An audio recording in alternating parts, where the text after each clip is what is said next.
Hello everybody! Welcome back to G-Bear's Off-Grid Ways. And it's been another nice day. It was a little on the warm side. Got almost up to 100 today. It was in the high 90s.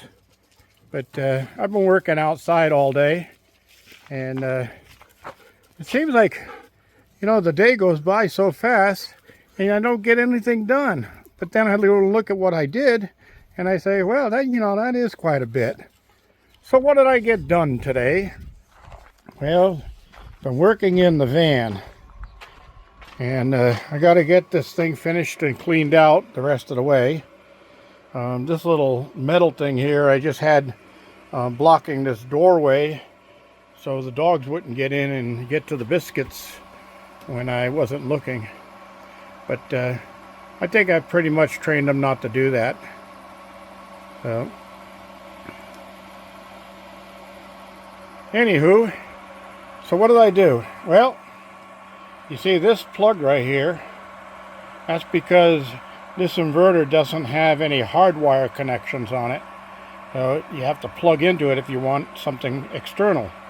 So that goes up to this box. And on this box, I have a double stack light switch and I have an electrical outlet with 2 outlets. So I used 1 outlet, but I added 2 up here, so I gained 1, and I still have 1 more down here. But this is only a 2,000 to 4,000 watt inverter, so it's not got it doesn't have a lot of power to it, but it's good enough for what I'm going to be using it for, because it's just going to be like overnighters. Just go out, do some prospecting, stay overnight. Do my cleanup in the morning and head home. So it kind of saves me time, and I don't have to fight traffic in the afternoons if I'm using freeways. So that's what I was doing. Now, on my charge here, you can see the display isn't flashing now. I don't understand why, because there's still power coming in according to the charge controller. But hey, whatever it is, right? So it's 97%. The best it got up to today, and remember the freezer keeps running all day long on it, the best it got up to today was 99%.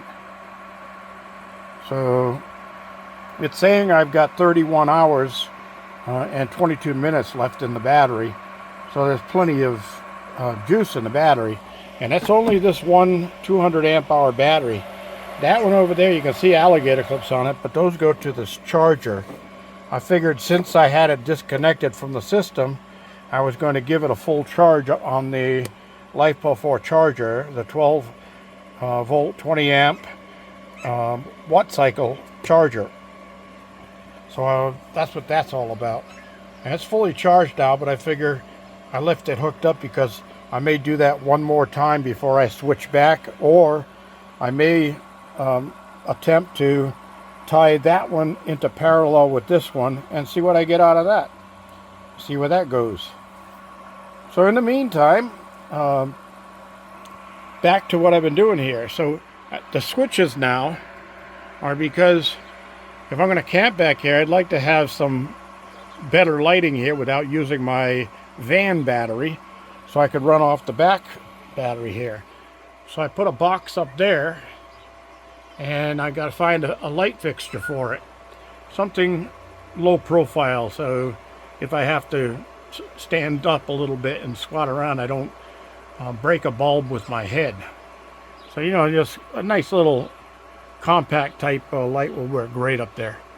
But yeah, something will give me a lot of light. I might even do one with like 2 adjustable lights on it, so I can point them where I want them. Because sooner or later there's going to be a countertop going across here with a little propane stove, and then on that side this refrigerator will be going right there, and then there'll be a little countertop beside that, and I might put a little hand sink in there with a 5-gallon container to catch the water, so I don't waste the water. I can I'll always catch it into the 5-gallon container and then use it to water plants. All right, so what did I learn today about only getting to 99%? Well, I'm only running this little refrigerator freezer. This is one of those little apartment-sized refrigerators.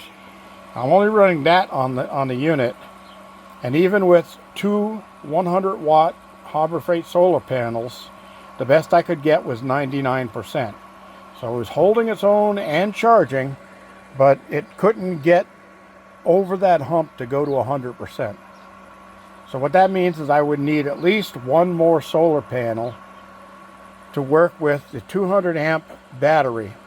So I would want 300 watts of solar coming into my charge controller and then going to my 200 amp hour battery. I prefer to have 300 amp hours here. Now, that's going to be one of those, if the next watt cycle battery I get to review is the 300 ampere, I might put that in here, because I could connect these together and make 300 amp hour, but look at the space they take up. And the other 300 amp hour battery that I've requested to see if I can get to review it is only a little bit bigger than that one right there.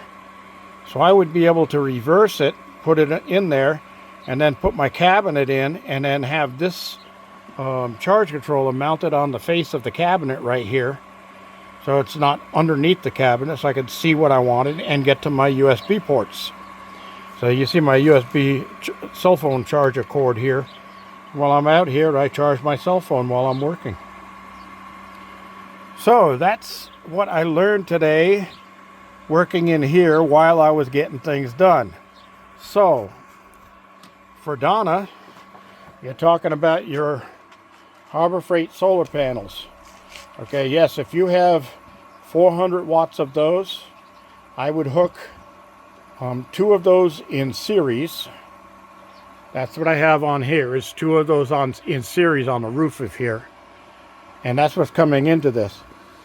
So I would hook 2 of those in series and 2 others in series, and then parallel those down to the charge controller. And what that's going to do is it's going to give you like a 40 volt input into your system, and you can use smaller wires. You're still going to have the same watts. You'll just have higher volts coming in, lower amps, so you can use smaller wire. Okay, now that's an important thing, one of the things you have to learn about solar. So for an off-grid system, for a starter system, I wouldn't go with less than 200 amp hour battery, preferably 300 amp hours, and 400 watts of solar input. And that should carry you through the day for most of the stuff you have to do. Now, of course, if I was running power tools all day long, I'd be much lower on the charge right now. And I will be doing that real soon. I just don't have any money for materials for the jobs I want to do. So I'm gonna put that stuff aside for a little while. All right, well, I'm gonna make this a short one today. I just wanted to get that going. Questions and comments, you know where those go, down below. And don't forget to share and subscribe and join my membership. Need to get a few more members on here so I can start having some pretty good giveaways. And the number of members right now isn't warranting giveaways. I'd like to have some major giveaways. But I will be doing some members only videos pretty soon for those members who are already signed up.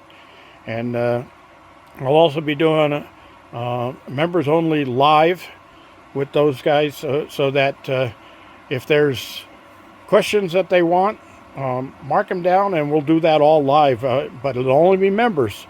Only the members will be able to see that.